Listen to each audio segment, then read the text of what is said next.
Welcome to the Carrot and Stick podcast. Now, we're a few episodes deep, so if you've heard this intro, you know how it goes.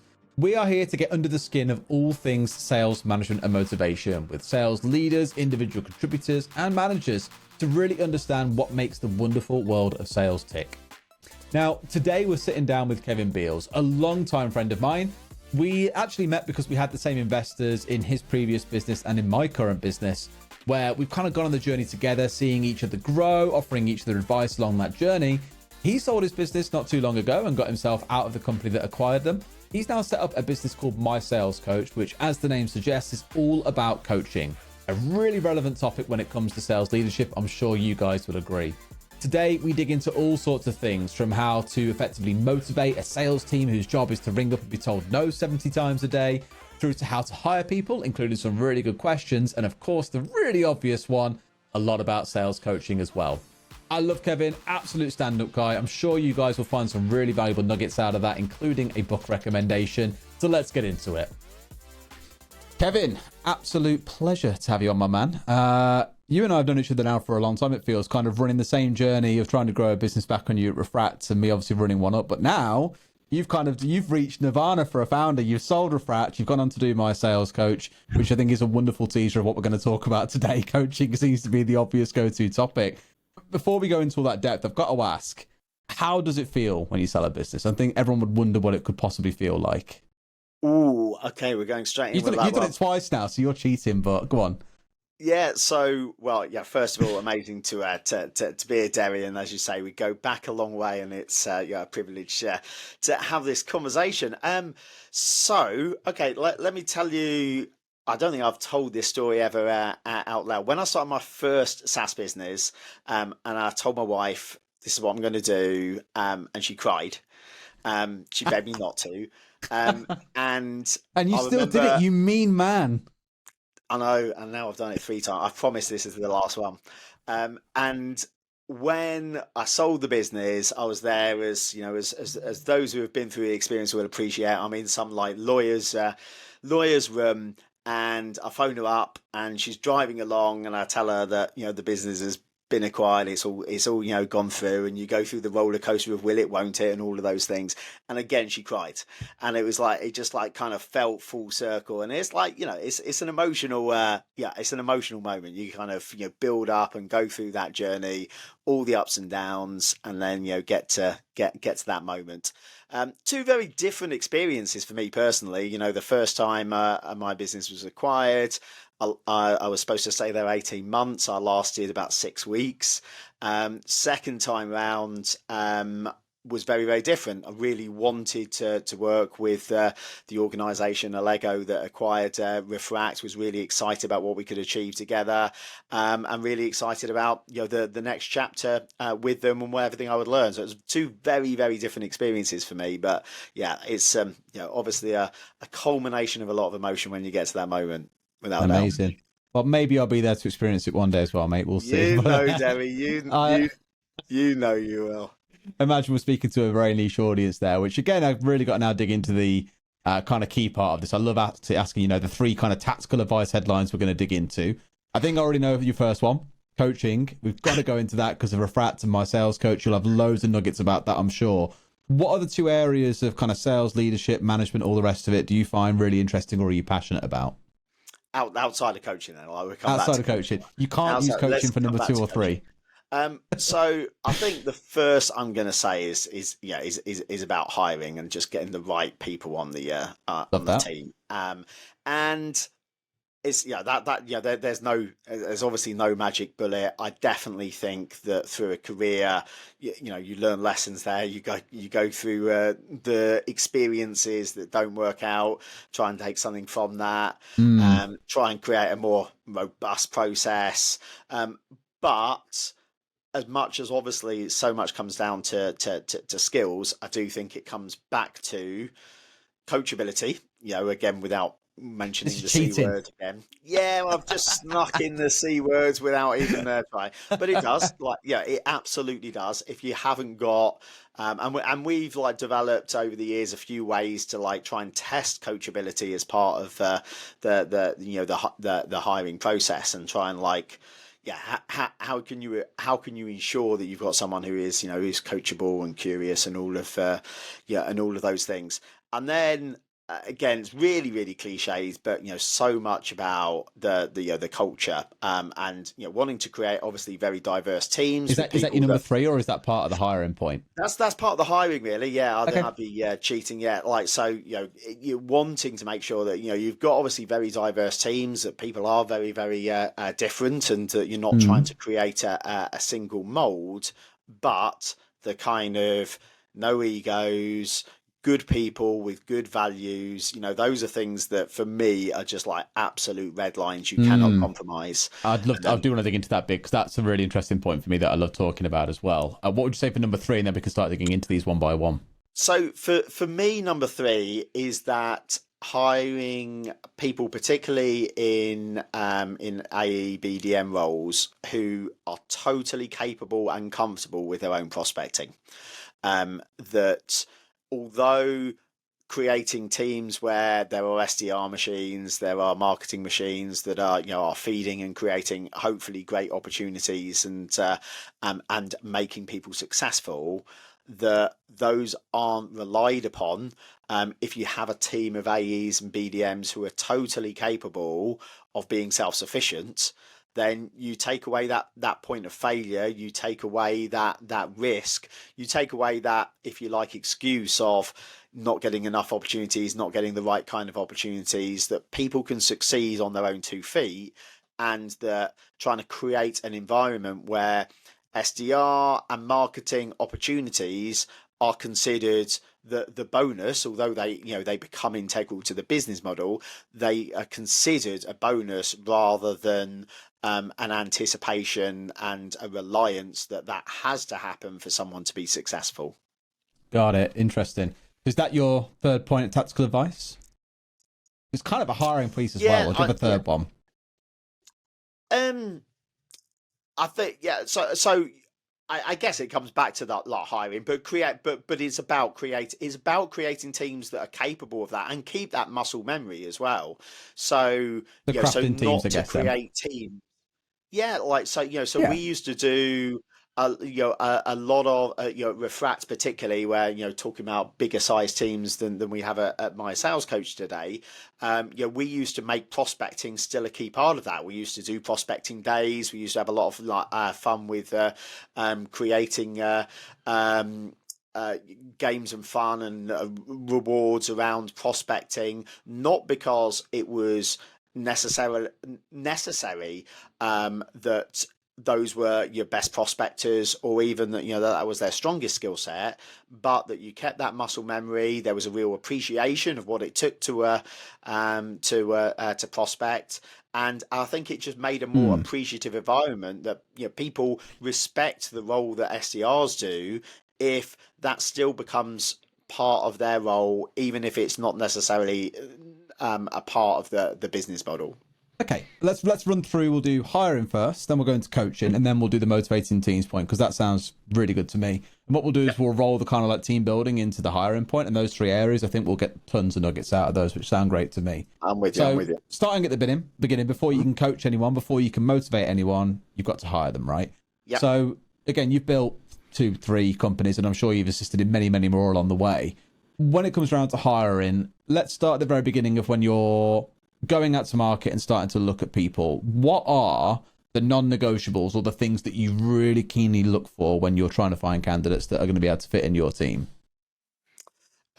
So do you mean before you've even met them, or actually like as part of the interview process? Where I'd probably say on paper, yes. If you had a bunch of CVs come across your desk, what's the filter that you first apply when you're screening, the things that you look for that say these things have to be in place? So to be honest, I think that's hard, and I think you do have to, like, I've certainly found in my experience, you do have to kiss a lot of frogs, and and the really valuable hires aren't necessarily those that are really valuable on a piece of paper. I've recently put a post on LinkedIn about this, about how my co-founder Rich Smith at Refract joined me in my first business as an SDR, he worked in a call center, right? His CV was not stand out. It didn't it didn't appear above any others. And if I hadn't sat down in front of him, that everything that happened after that and all of that magic would have just never happened. His CV was very ordinary. And particularly when you're talking about, at an SDR level, that is often the case. I do think obviously there's been some advances now with things like video interviewing. We've been being able to apply things like scenario challenges where you can perhaps save your time and sift out people that can get through those stages. But I do think you do have to kiss a lot of frogs, and there's no magic like this is what has to happen on a piece of paper. I didn't really go through university. I dropped out of university, so those things perhaps for me aren't as important as others. You want to see people with with a level of intelligence, a level of emotional intelligence. I do find it hard to look beyond like CV mistakes. Right, I kind of that kind of that's normally a telling sign of attention to detail. It's going to be missing. And again, wrote a LinkedIn post about this, which caused a little bit of controversy, really, about that I felt for sales roles, the red flag of not even having been on your LinkedIn profile. When you know who's interviewing you, when you're going for roles that are around researching and personalization and being able to understand the people you're prospecting to and add value to to their worlds, to not even look at someone's LinkedIn profile. And I know you can't necessarily rely on LinkedIn telling you that, but if you can identify that someone just hasn't even done that, just that basic level of due diligence, I won't say that's the absolute end, but I would say you're in last chance saloon. Then you've now got to crawl yourself out of last chance saloon. Massively. I mean, some really good points there, because we do exactly what you said as well. When we ask people for CVs, if we like the CV, even if it's neutral, like a great example is our best performing SDR right now used to work in a BT call center for 3.5 years, upselling iPads and things like that. He does not take no for an answer. He's ruthless. You would never have seen that from his CV. So we saw his CV like, okay, nothing on here screams red flag. Let's ask him to do a little quick video intro. And so we ask all of our candidates to submit a 3 to 5 minute video. Over 5 minutes is a bad sign because it shows they can't restrain themselves. Too short shows they haven't got enough to say about themselves and don't back themselves enough. But that's where you really get a feel for their personality. You start to learn a bit more about them, just asking some questions around, what is it that's got you interested in one up? What are you looking to do with your career? Just get them talking a little bit. And although for many it's a little bit alien to talk to a camera, but kind of like at the same time, you're going to be sat at home talking to a camera for most of your role, or talking on the phone for most of your role. You may as well get used to it now. And it's a really good kind of like soft skills test, right? Exactly. And I think those tools for like sifting initially. I think two of the things that I would share that in the interview process, or going through the interview process, have been really valuable for us. I talked about like how do you test coachability, and probably a number of ways that we've incorporated that. But I think our prime example is that we will always get someone to role play a sales situation that's appropriate to their role, whether that's an SDR, whether it's a BDM. Oft either try and create a fictitious situation, or if that perhaps is difficult, get them to pitch their current business where it's about something that they're familiar with, but then be really cutting with the feedback. Like record it, play it back. Be really cutting, like more cutting in fairness than we would actually be in the real role. It's not about necessarily at that moment praising things, because I want to see how are they going to react to constructive feedback, but perhaps very direct constructive feedback, maybe a little bit more direct than it's actually going to be in real life, because you instantly see the people that start disagreeing, start even arguing with you. Well, I don't agree, and there's not necessarily one way of doing it, and blah blah, which may or may not be correct, but that is instantly a sign of someone that is not coachable, that is not, okay, that's interesting, like that's not a way I've done it before, tell me about why you would why you would suggest that. Someone that that's not asking the right questions to try and learn, but is trying to defend their actions and the like. So use that to test coachability. I mentioned as well that it has to be someone with that cultural fit. It has to be good people with good values. One of the questions, giving away secrets here, one of the questions I always ask people, my kind of go-to question, I ask someone who knows you personally the best. Who is the person in the world that best really understands you, Derry? And they'll say their partner, their mum, their I'd say my brother, partner. their best friend, whatever that is. And then, let me ask you the question now. Let's role play this, Derry. So I then ask, what's your partner's name, Derry? My partner's name is Christina. Right. So if Christina is sat with us on this call, and I'm asking her, tell me about Derry, what's she saying? She would say a lot of things more in the professional world. They'd say I can be stubborn sometimes. I like my own time to myself, but I've got a big heart. I'll always look after her, look after our cats, for example. I make time for my family, things like that. Yeah, she's a pretty nice person, but quite stubborn sometimes. So this is the point of the question. It's like you wouldn't have told me, you wouldn't have used those same words in like talking about yourself. How would your friends describe you? Yeah, it's amazing. You know what I mean? Yeah.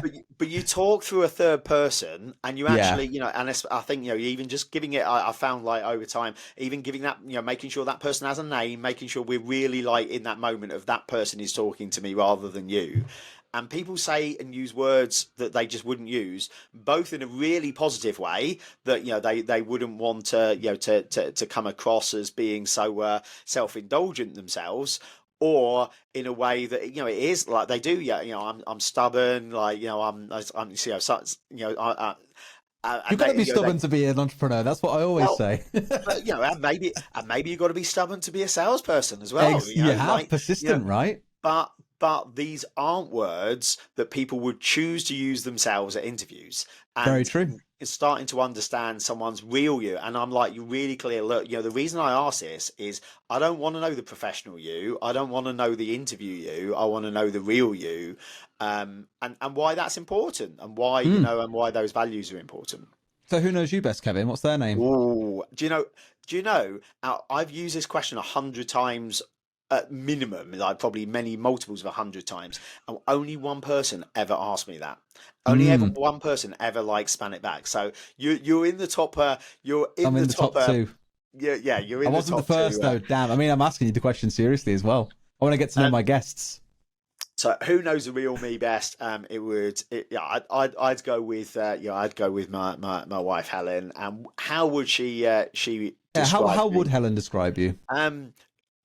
Undoubtedly, it would start with lots of negative things. Pretty disorganized. How else would she describe me? She would describe me as dependable. She would describe me as being a man of trust, like a man of my words. Like she maybe not use those exact words, but there would definitely be here's the thing. Yeah, here's the thing she would actually say first. She would say, half the time I'm talking to him and he's not really there. My missus would say that about me. That's a great point. Do you know, honestly, every entrepreneur is exactly the same, and it's like your head's just somewhere else, yeah, isn't it? Like always. And she would say like, and you can repeat back the words and you can repeat back the conversation, but you weren't really present and you weren't really in the room. Yeah, and I know that's something I suffer from. Sometimes it takes my brain a few seconds to catch up, and she'll be like, and I'll be like, what? And then she won't say anything. She'll just look at me and wait, and I'll be like, oh yeah, okay, yeah. Cause it takes you a few seconds sometimes to read it in, because I'm not only half there, as you say. It really makes me laugh. And it's funny actually, because your whole point around asking this question, I've thought to myself a few times, and I've turned around and said, okay, then do you want to give them a call? Then let's have a conversation with them. And see, they'd really back it. But if you don't want to be that kind of ballsy about it, the one thing I always remember being told about references is to verify what they've told you during the process. So take down the little notes they say, okay, I worked here for this long, I hit target this percentage every quarter I was there. Take down these exact numbers and make it quite clear to them you're taking down this information. Then when you get the reference calls in, verify that information just to double check. Now, I'm not at all sitting there saying reject someone if their reference to their partner actually turns around to them saying, oh, well, he said he's dependable. He's not dependable. for example, you wouldn't really kind of hold them over a line for that, but you at least note maybe where they haven't got the true perception of themselves, or maybe the awareness of what others around them seeing them as individuals. So there's some clever tricks that you can do that maybe feel a little bit strange on surface, and it feels weird to say play tricks on people in a way. You're not really playing tricks. You're just verifying that what they've said is real, right? Yeah, absolutely. And all of this is with a layer of, this is a two-way process. We are having to, you know, both sell and share the opportunity and make sure it's the right opportunity. This is not a one-way process. So encouraging the candidate to be doing their own due diligence on the role, on the opportunity, on the company, on the people that they're going to work with, and make sure that that is a two-way thing. Absolutely. Yeah. Love that. I mean, I had a question around all this that really transitions super nicely into the second topic around coaching, actually, because one thing I was going to ask you is, okay, you've really kind of like challenged someone, cutting with feedback, you've seen an immediate change. That doesn't mean tomorrow they won't wake up and go back to how they were before, which to me is the biggest challenge with things like training. And I guess this is where coaching comes in, is making it stick. You can have a day where a sales trainer comes in and gives you amazing ideas and feedback and ways to improve. And you're like, yeah, I'm going to do this. A week later, you've forgotten 95% of it because it doesn't stick. And this is kind of a bit of an ad for you guys at MySalesCoach, but essentially your idea is, let's give them a coach and make sure they have a number of sessions that they pay for each month. So it's not based on users, it's based on number of sessions that you get that you can then spread around amongst the team. What you're looking to do there essentially is have a coach that reinforces these things across a number of months. So I don't know, month one, you might identify, okay, here's an area where you need to develop. What ideas have we got to do that? Then how can we work towards that? But then a week later is then also be saying again, okay, last time we spoke about this, are we still moving towards that? Are we still pressing it? To just make sure, it's almost like a level of accountability being held here. So to kind of crack the egg on the coaching conversation, how do you make it stick? You guys clearly are very well versed in this, I'm sure, across Refract and MySalesCoach. Yeah. So, that reinforcement, how are you going to put this into action, is obviously really key. But I do think that coaching is so much more than that. I mean, everything you've said there is absolutely right. Right, training, you go through these these moments of empowerment and knowledge, and then you go through the forgetting curve, and it's actually about how are you applying this in your everyday life. That is the value from training, from knowledge, from learning, and that's where obviously coaching comes in. I think, but and having someone who's alongside you. I think one of the analogies we'll often use is that it's like if you go to a gym, and that if you go to the gym, you're kind of someone can train you to use the equipment, right? Someone can train you. This is how the equipment works, and you'll kind of get by, and you'll do your own thing. You have a personal trainer who's not just going to tell you how the equipment works. He's going to show you how you're going to get the best out of that equipment. He's going to carry on layering on top of that training and knowledge, and give you little tips along the way. But he's going to help you put together the right formulas of of where you should be spending your time, but doing that, understanding your goals, understanding what you're trying to achieve, and then holding you accountable to that, and giving you the motivation, and holding you accountable, and giving you the support when you need it. That's what coaching is. And I do think that that analogy works. I think it's the pain that everyone can resonate with, trying to go to the gym and generally not sticking at it without a PT. Well, exactly. And that is like going on sales training, coming out with some great ideas, and then reflecting 6 months later how much of that is actually made a difference to you. And unfortunately, it's it's very limited. And it's not to say sales training is critical. You can't give people knowledge and learning. If you can't give people knowledge and learning, then that's a critical element in itself to someone's achievement and someone's success. But training alone is not enough. I think though, one of the things, as we founded MySalesCoach from a lifelong passion. In truth, Refract, my last business, like 8 years ago, we founded to solve the problem, the dichotomy, as we call it in sales coaching, which I know big fancy word. Long words, makes me look cleverer than I really am. As most of the audience I know will be really familiar, there's so many studies that show the impact of coaching having the biggest impact on growth and revenue of anything that an organization or a manager can do. Organizations cite coaching as the most important role of their frontline managers. I think 74% is the often quoted figure, and yet when you ask managers how much coaching they do, it's less than 5% by their own admittance. When you ask their team how much coaching they get, it's a fraction of the amount they still think that they give. And lots of three really good reasons for this. Firstly, managers are busy doing lots and lots of activities, lots and lots of demands on their time, most of which are far more time critical than coaching, which can always kind of wait till tomorrow. Secondly, there's so little support given to managers being great coaches. And thirdly, and this doesn't get talked about enough, is that there's a real conflict between being a manager and a coach. And this is what I was going to come back to in the coaching piece. Right? As a coach, I don't care about anything other than your goals and how I can help you achieve those. I don't care about anything else. No manager can say that. No manager can take away, but their agenda is, I've got a team that I've got to achieve these goals. I've got to achieve these KPIs. We've got plans to hit. I have my own goals to achieve. I'm either thinking about you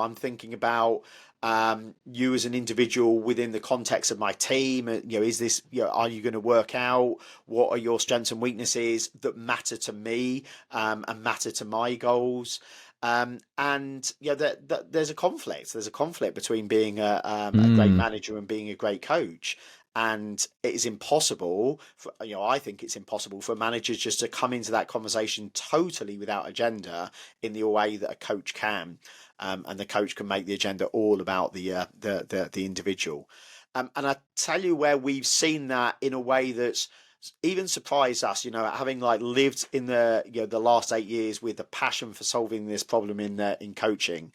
Even since we started MySalesCoach, the bit that has probably most surprised us is how many coaching conversations you could be sure would never have ever happened with a manager. That the things being discussed would have just never happened within the dynamics of an individual and a manager.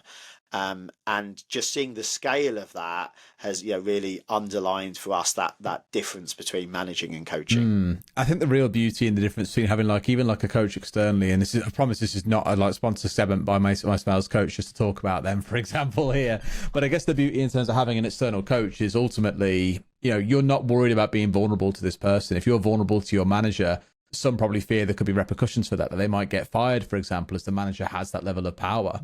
Or if a coach, as you say, your only focus is on their success and nothing more, great. But if the company's really got the resource to be able to go out there and hire their own coaches to function alongside managers, probably not. It's a lot of money to invest in. And coaches that have enough knowledge to be able to train everyone they'll probably be overseeing, they ain't going to be cheap. So in a way, I can kind of see, and I'm almost selling your business to myself here, I can understand why the need for something like MySalesCoach makes total sense. I'll send the order form through, Zoe, but you're doing a good job. You're doing a good job. Yeah, there's a great salesperson in there. I'd hope so somewhere over all these years. Now, it is a really interesting point. And I guess to get into the kind of tactical advice around coaching as well, I always love that word tactical, there's no doubt people listen to this who are some will be sales leaders, some will be end salespeople, some will be those hoping to be managers soon. Some are managers that are looking for advice and learnings for those that have been there and done that. Let's assume here we're targeting those that are early on being managers. They were brilliant ICs. They've been promoted through to now manage people. Their go-to, no doubt, is I know what works from when I was a good IC, therefore I'll teach that to other people. And this is where I think your point around, managers don't always make great coaches. It can sometimes be due to how we promote people. What advice would you give to really get someone started with being a great coach? Let's again assume that an organization has to have their managers being the coaches. What would you advise these managers to do to become better coaches for their sales teams? Yeah, so I think first of all is just trying as much as possible to to divorce your agenda, because I think the thing that you see most go wrong in organizations where managers are, and inverted commas, coaching is that they just turn into pipeline reviews. They're just well, let's talk through some of your opportunities and see how I can help you. And and they're pipeline reviews rather than trying to look at the skills of an individual, look at what an individual goals and what they want to personally achieve, and how you can help them find the answers that you invariably sit within themselves to actually unlock that. And a lot is like a discovery comment. I think the best advice for a manager is think about it like a discovery question, that a discovery conversation where you're asking the questions, right? You're helping the person find their own solutions by asking the questions. Really, really easy to, especially when you know the answers, right? It's really easy to jump in and go, well, have you tried this? And like, I did this and this worked, or someone else did this and this worked. Trying to lead, try and help them find the answers that exist within themselves, and thinking about it like a discovery conversation where it's just a lot of questions that help them find their own solutions. I think again, I'd say that there's different aspects and goals from coaching, which can be really, really different. So there's growth coaching of like, right, I want to be promoted to an AE within the next 6 months, and you're coming up with that plan and you're helping them find, well, what do you think you'd need to achieve to do that, and what's going to hold you back, and how can we how can you put together a plan, and so on and so forth. And that's really about the growth and the direction. Then you've got the tactical elements, and you've got the tactics of how can you help people to improve their skills, to do things differently, and maybe to share ideas and advice, or to talk through ideas and advice, and make it very very tactical. You've then got mindset, so a lot of coaching is about maybe some of the mindset challenges that are holding individuals back from achieving their goals. I think that there can be a fine line between sales coaching and sales therapy. But because a lot of those things are the reasons that that make it. We all have imposter syndrome. We all have days where we don't feel confident. We all find have times where it's feeling tough, where we get anxieties. All of those things are real. And making sure that there's an environment where where you can have those conversations out loud.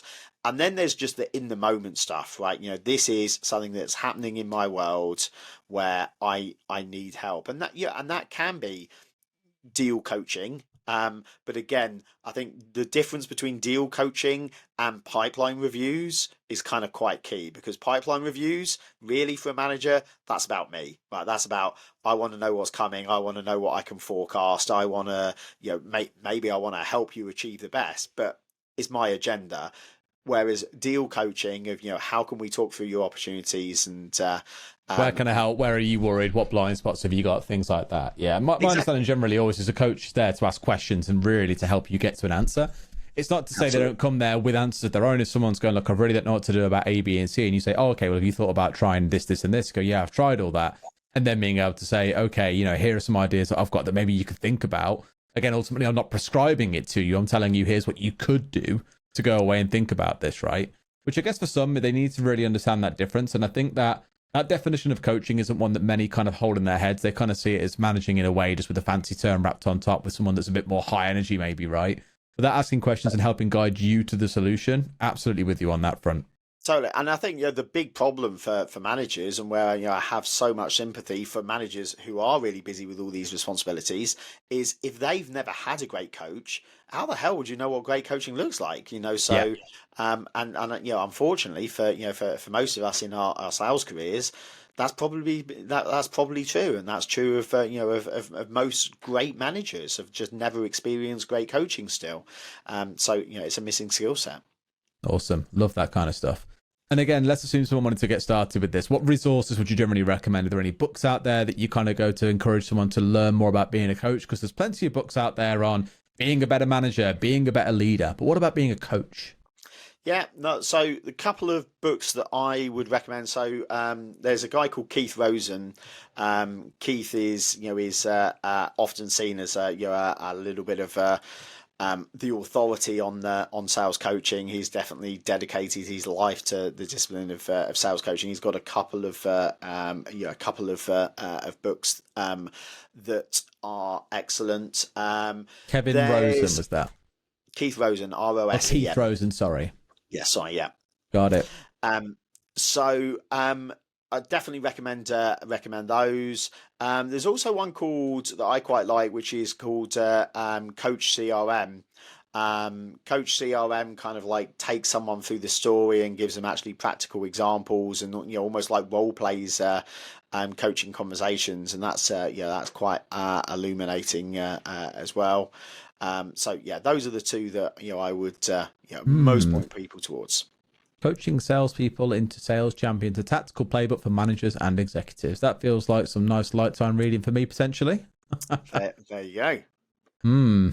Very interesting. And the beautiful thing about it is it looks like a relatively old book as well. It's not like brand new. It's 2008, but a lot of the principles still hold true even in today's world, right? Yeah, because like being a coach, obviously you can talk about being up to date with tactical advice and understanding how GPT can be used to improve to improve results and things like that. That's the tactical advice. But actually, the discipline of coaching is not something that is that's radically changed over time. So yeah, that's definitely true. I've done 2 podcast recordings today. I've now got 2 book recommendations. The other one was Winning by Alistair Campbell, which apparently is fantastic when it comes around to looking at like objectives, strategies, tactics, that sort of thing. So I've got a long reading list already starting to form, and it's only been 2 episodes. Fantastic. There we go. Awesome. And then let's go into that kind of third point there, motivating teams. This obviously is quite close to home for us at OneUp, I guess. I've seen you guys run some real cool little fun ideas. I know that like the Refract team are mainly based in the office, for example, especially the SDRs. Talk to me how you guys went about building a high performance team and keeping them motivated. Yeah, so I think perhaps for perspective, first of all, you're right. There was a time, once upon a time, where people were in the team. There was then a time where we were completely remote, like way beyond COVID. So I wouldn't say these things only work. We've done these things in both in office, remote, and hybrid. So here's one of the things that we did. I mentioned earlier in the podcast that we did like prospecting days. What we used to do, and feel like this worked brilliantly, or certainly works brilliantly for us, is we put someone and rotated amongst the team, someone in the trenches in charge of prospecting day, and they had a budget. Where they could source prizes with that their budget. We would also give them maybe some things from a company perspective, like everything from an extra day's annual leave, or a long lunch, or early finishes, and all of those things as well, on top of the monetary values. And they could be as creative as they like in creating the rules for a prospecting day, but it had to be that you were rewarding activity as well as results. So you have a conversation with a prospect that is not successful, you are still rewarded in that, because actually this isn't necessarily just about booking meetings. This is about having conversations with people that we can see if we're in a position to help, and that they're the right fit, and they resonate with the problem that we're solving. Not all about results. It's about from a cold calling perspective, it's about picking up the phone and having those conversations. So the rules were often like, you would score 1 point if you had a conversation. You would get 2 points if you got a referral to someone else in the organisation. You would get 3 points if you were secured to a meeting, and so on and so forth. And you can use more than one channel. It's more than just the phone. But I think where it's really successful for the phone is it perhaps helps break down some of those. Those challenges and anxieties when you create a buzz across a team. When it's done remotely, everyone was on Zoom, just on silent, so you can see you feel like part of the room. There's chat going on as you're doing this, but you're representing part of a team. And the rules, in fairness, got really creative. We started with things like it was battleships and things like that, and it was fairly you could have 1 guess or 2 guesses or 3 guesses depending on what you did. it got really, really creative. We had, we had Monopoly, we had Game of Phones was was one that was created, but people created their own themes, their own rules, and had that ownership. And there was like a real sense, everyone knew they were coming up. Everyone, it became kind of quite competitive, even like coming up with the best day. They happen religiously once a month. Everyone got involved, regardless of position, regardless of of role. Played either as individuals or as teams, and that it just massively had an impact. And I know that some people in the teams that that maybe did were more challenged with with cold calling, for example, found that those team events helped on that journey, and helped break down maybe some of the anxieties and challenges, and made it really fun, right? Yeah. And it's I mean, we all know it's I'm not going to swear here, but it's a bloody hard job, and it's a hard job full of lots of lots of rejection and challenges. And if you can't insert that, if you can't insert that fun, then that doesn't that doesn't work. Still, things like prospecting hours, where it's not necessarily quite as gamified as that, but trying to make things a little bit of a team activity, right? Who wants to join me for prospecting hour? Let's all jump on a Zoom, and just make it feel like you're not as alone, particularly when it is a remote team. And actually, not only creating that time box, but feeling like you're doing it as a team sport, as something that is so individual. And what about I mean, this is a really cool idea, and I think companies should really consider that kind of thing. I like the idea of giving someone a budget and saying, look, we aren't the ones with all the ideas. We'd love to hear kind of your take on it, and you take charge. Really good shout. What about on the days when this isn't running? Because there's 20 to 23 days in a month. This is running one day of the month. What else do you do to keep people motivated throughout that month into, as you say, what is generally a very difficult job of picking up the phone and trying to get meetings booked in? Yeah, so as you're right in saying, that was kind of like a day a month of gamification, rather than trying to make that an ongoing pursuit. And I know, obviously, as a business, you provide those tools and inspiration and ideas to bring that kind of thing to life every day.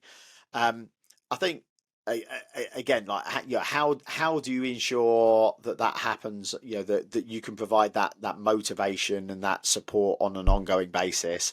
I think this is really where team leadership and and coaching really do become key.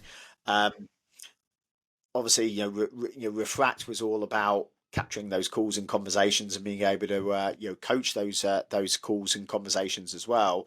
A couple of things that worked really well for that were things like peer coaching. That's just one thing that is just like so infrequently done, of just keep buddying people together and actually have them coach each other, have them listening to each other's calls and conversations and coach each other.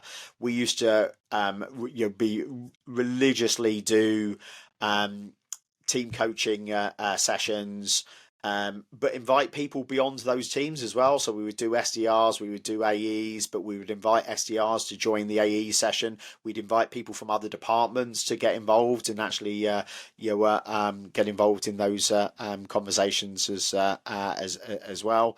But have them as again, there was quite a lot of it was light in spirit in those sessions, but people would take a lot out of them, and we would make sure everyone's calls and conversations were coached. So managers and leaders led from the front in terms of of their calls being coached, and making sure that they were being dissected for all the moments of improvement, of which littered every call and conversation.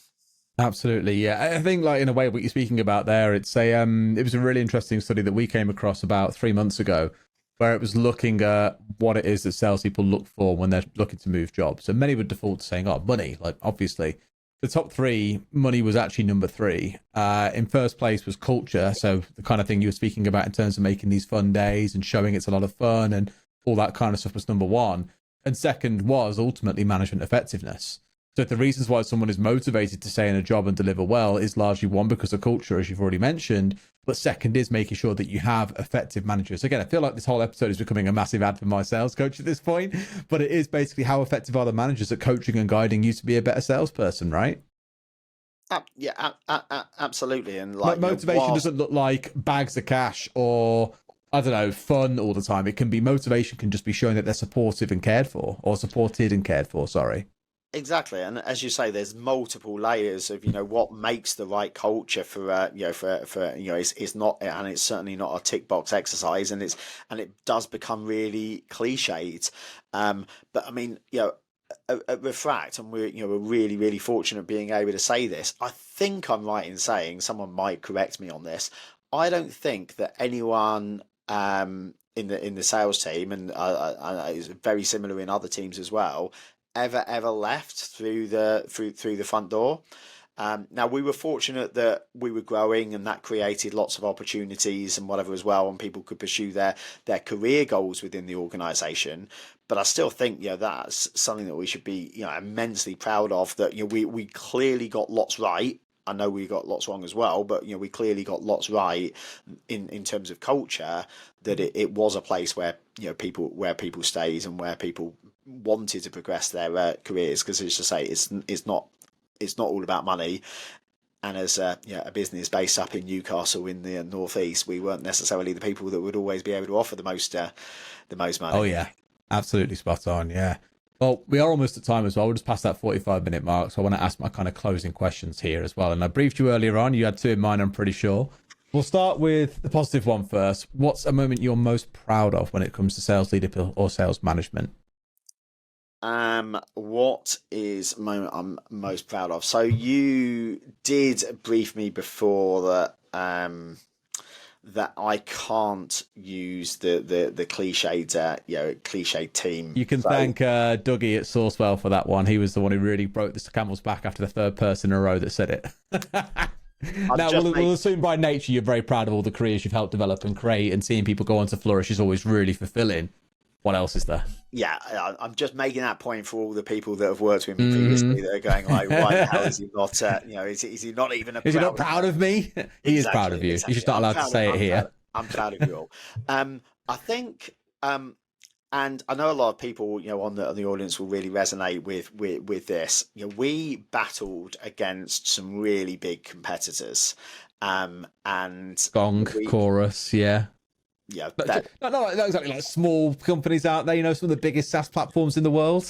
I mean, like, let's put it in perspective, right? So, Gong in their last valuation were valued at just more than Sainsbury's would have been in there, well inside the top FTSE 50 in the UK. Crazy.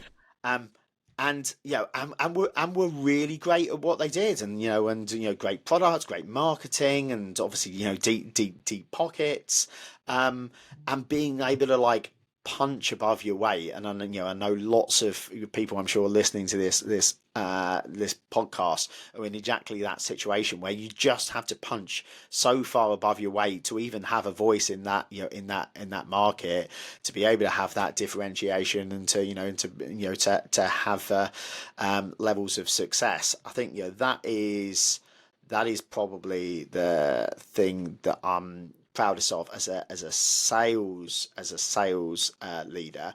A slight one that, if I can just throw something in, not necessarily, I don't know if I'm necessarily proud of this, but definitely one of the best things I ever did as a SaaS leader was go and see really early on all of our competitors globally, made sure they all knew exactly who we were, exactly where we were, and that ended up both leading to our acquisition and to several other similar conversations along the line. So, for SaaS leaders, that would be the real advice that I would give there as well. Make sure you know your competitors and those in adjacent markets. Yeah, we had some really kind of they were very vague conversations early on, but we got on really well with one of our competitors based in Europe, and they even asked the question, how much would you guys sell for? Now, whether it was just we're just genuinely curious, or we're actually considering if we might want to try and acquire you now rather than competing with you, I don't know. But the conversations it can lead to are just so vast that it's worth having that conversation. Shout out to the competitors who didn't want to speak to us and would just ignore us hard at expos and wouldn't make eye contact. But that's another conversation for another day. Let's do that podcast one day. Oh, I'll go in. That will require alcohol, but it will be a very entertaining podcast. There are plenty of stories, I'm sure, that will come out. And then talk to you about a horror story then. What's the time you've got something wrong? You know, everyone likes to hear the mistakes because it shows that we're all human. What have you messed up on over the years? So again, maybe not doing a great job of separating being a SaaS leader and a sales leader. We took too long to find real product market fit and didn't realize that we didn't have product market fit. And we sent, we started growing and scaling a sales team before we were ready to grow and scale a sales team, and we just didn't have that product market fit. And it took us longer than it should have to find that. And there was definitely lots of lessons learned along that way as well. So I think that's the thing that really strikes me. And also, I am now, when I reflect particularly on my earlier career, certainly my first startup, we didn't coach people. And I'm especially sitting in the seat that I'm sat in now. It's embarrassing to say, but I was one of those sales leaders who didn't coach people, who didn't know how to coach people, and so that horror story. And we were having the conversation in the office before. My co-founder, who worked for me in that business, ultimately left for pretty much for that reason. And fortunately we met. He then came to Refract when after maybe moments of enlightenment and in changing. I'm appreciating that, but I'm definitely carry some wounds from earlier in the career of when I didn't coach people and give people the coaching. I think we all do things in the early days that we regret, especially as leaders as well, because there's just so many things that you can get wrong that you've never experienced before, and they come up out of nowhere and you mess it up, right? That's kind of the natural part of growth and exploration. It's why with my team, I always say I never have an issue with anyone failing. If you fail and continue to keep on failing in the same way and you don't learn from the mistakes, then there's a problem. But if nothing else, failing should be celebrated. It's a way that you learn and grow.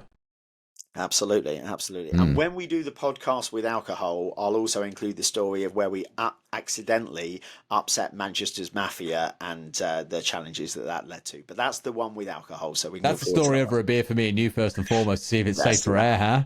You don't want the Manchester Mafia on your backside again. Definitely not. That's absolutely amazing. Well, Kev, we've come to end the time as well. I'd love to wrap things up there. But look, mate, really appreciate you coming on and talking through that. Really good insights into coaching. And obviously, I really hope that MySalesCoach goes well. I think it's a really cool idea you guys have got, and hope it goes well. Really appreciated that, Darian. Yeah, thanks for all your friendship and support over the years. And long may it continue. Thanks so much. Cheers, mate. Catch you later. Cheers.